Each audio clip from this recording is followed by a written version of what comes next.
ازاي في ناس بتعبد ربنا وبتصلي وبتقرا قرآن وبتظلم الناس وبتكذب؟ مش الصلاة والقرآن ينهوا عن ذلك؟ ربنا بيقول في القرآن: وأقم الصلاة إن الصلاة تنهى عن الفحشاء والمنكر. أيوة طبعا ده كلام ربنا، بس خد بالك، ما هو النبي ينهى عن الفحشاء والمنكر أيضا، والقرآن ينهى عن الفحشاء والمنكر، وأنا مش هسمع الكلام. أيوة، وفي واحد صاحبي نهاني عن الفحشاء والمنكر، وكتاب ربنا ينهى عن الفحشاء والمنكر، والصلاة تنهى، يعني بلاش تعمل كده.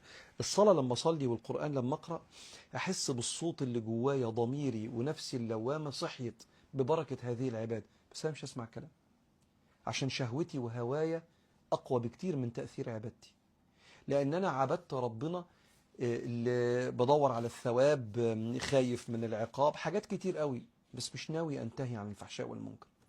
فالمهم ان الواحد يدخل العبادة وهو مستعين بالله ان العبادة تنهى عن الفحشاء والمنكر، ويبقى مستجيب، ويبقى لما صوت ضميره يصرخ لما يرتكب الفحشاء والمنكر ويكذب او يغش او يظلم الناس، ضميره هيصرخ لان ضميره حي بسبب عبادته وقرآنه وصلاته، يستجيب لهذا الضمير. يا ايها الذين امنوا استجيبوا لله وللرسول اذا دعاكم لما يحييكم.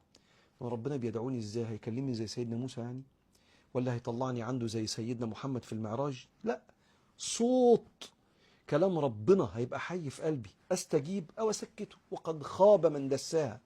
وبالتالي لا، هتلاقي كده، وده بيبقى شيء صادم انا عارف، بس ده واقع وموجود.